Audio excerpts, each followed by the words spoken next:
Hey, what's up everybody? Cyber C here. I just wanted to make this video to show what I bought at IAE 2953 since we're in the last 2 days of it. There are some things, there's still one more ship that I'm actually talking to customer service about because it's the F8C Lightning. I bought it before when I had the ticket for $300 and then it only had 6-month insurance, but I saw somewhere on a post where they were selling it at IAE to where you can now get the 120-month insurance one. So I melted that ship for store credit and I'm waiting to hear back from customer service to see if I could purchase that one before the end of IAE.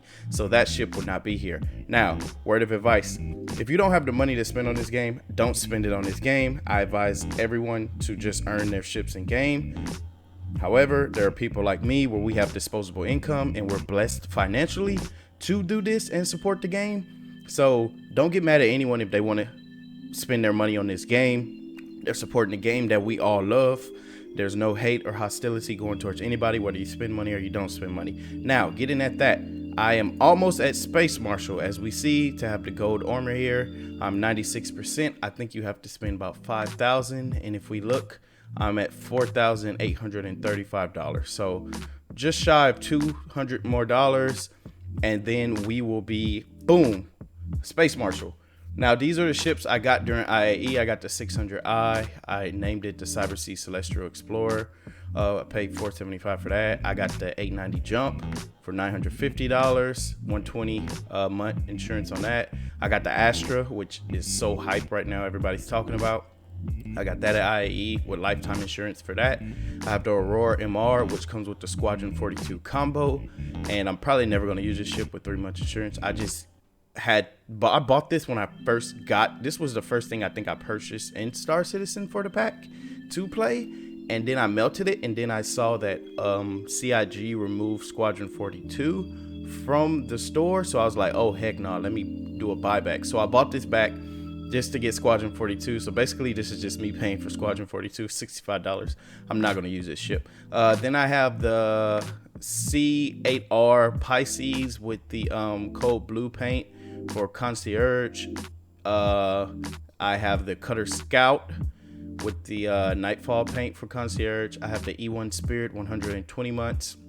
I already bought the Eclipse before this at ILW, so this isn't from IAE. IAE, I had the Galaxy before this with only 6-month insurance, so I melted that Galaxy and then rebought it again to get the 120-month insurance.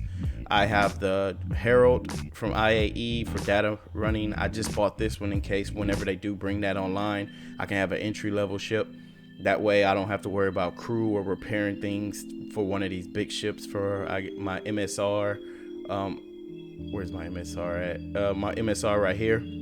It's a big ship, you know, you might need crew for engineering gameplay. So I got the Herald just for that. I got the Hull A because I love cargo running and I love combat, which I will get to for my Eclipse. Like I'm a dirty torp throwing ape, like I love it. So I got the Hull A for that. I was going to get the C1, but then I was like, why do I need to get the C1 if I have the Zeus Mach 2 CL? And I have lifetime insurance of that one, and I got also the MR, the bounty hunting version. I got lifetime for that one. I had the Vulture for lifetime insurance, but it was tied up to another CCU that I didn't like, so I contacted customer service. They melted that one, gave me store credit again, and then I rebought it for 120. Like, I don't really care if it's not lifetime. Like, 120 is 10 years, bro. 10 years of playing the game. If like I'm still playing it after that, then I'm fine with paying insurance. But like, lifetime insurance is not a big iffy for me. 120 is pretty good. Anything less than 120 I'm probably not going to do. So most of my ships will be lifetime insurance or 120. I got the SRV, you know, just having a pickup truck for when that gameplay comes online. I'm future proofing. I bought a rock, even though you're not supposed to buy. I do not advise you to buy ground vehicles. Just buy them when you earn the money in game. But me, I'm like, hey, I want to have everything from the start where I ain't got to worry about nothing because I got the pockets to do it, as you can see. So I did that, but do not do it if it's going to hurt you financially. Please, people, don't do it. Be smart with your money. This does not hurt me in the slightest bit, but it could hurt a lot of people. This is a lot of money for a lot of people, so please don't do it. I advise you. I got the Mercury Star Runner for also the data mining gameplay whenever they bring that up online. That's going to be cool. I got the hull C, just like my hull A, because I like playing American Truck Simulator. I like being a space trucker. I like being a trucker in general. And the hull C is going to be cool whenever they do bring on like different jump points to where I could like, this is not going to go on a planet. The hull C is too big to land on a planet, so we're not going to be able to land on a planet.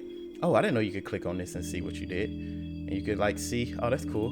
But the hull C is not going to jump on a planet, people. It's not going to jump on a planet. So that's why I got the hull A, and then I got the cargo CL. And then with my Galaxy, I can also put like a cargo module in here or a medical module in here, which is kind of cool. So the Galaxy is like a must. And then with the Arasta, like that's gonna be cool. It has its own like refinery on board, so like I can do hardcore mining when my prospector doesn't get it. Then I can move up to the Arasta when I'm playing with friends, and we can literally refine there on this spot and then go to a station. I was thinking about getting the Phoenix, but then I was like, nah, I'm not gonna get the Phoenix. The only ship on here, my 20th ship missing right now, is I'm waiting for customer service, like I stated before, is my FAC Lightning. I'm trying to get 120 on that because before I only had 6 months insurance. Now, if we look at my fleet right here, these are my babies. These are my babies. There's my Arasta. Here, let me put on logo so we can see what we got here. All right, there we go. So we have the Rock right here. Cool. We got my C8R Pisces with my code blue. We got, I'm never going to use this ship. That's just for Squadron 42. We got my Cutter Scout. We have my Eclipse. My dirty torp throwing self. But anyway, so there's my Eclipse. Then we got my Hull A, my Herald, my Prospector, my SRV, my Vulture, my Zeus CL. Okay, so we have my Zeus MK Mark II, my cargo version, my bounty hunter version, my E1 Spirit for passenger. Whenever that does come online, that's going to be a cool gameplay. We got my Mercury Star Runner for data mining, all that stuff too when that comes online. My 600i Explorer, I love it.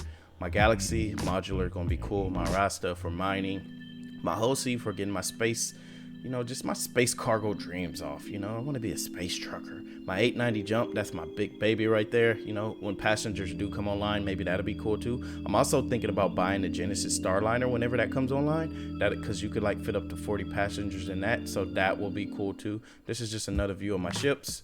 This is what we already been on. And the reason why I got the Hull C, if you see the Hull C right here, if we look right here, 4,608 cargo.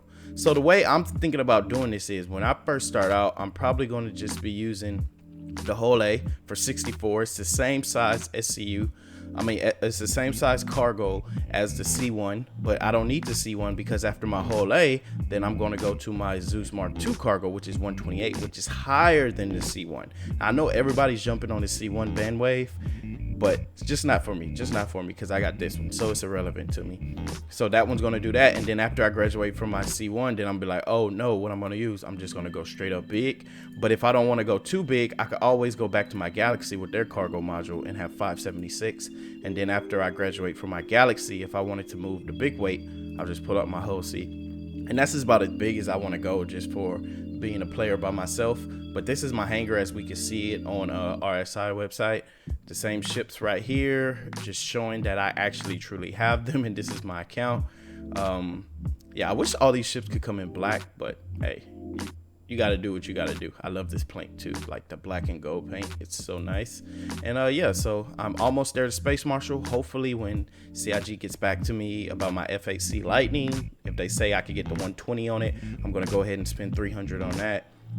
Well, I already have the credit, or I might have to spend another one just because I want to hit Space Marshal just to get this gold suit. I don't know why. Something's wrong with me, but I want that gold suit. But anyway, yeah, I'm Cyber. Thanks for just checking out this quick video of breaking down my fleet and seeing what I got during IAE. Hope to see you out there in the verse in 07, everybody. Later.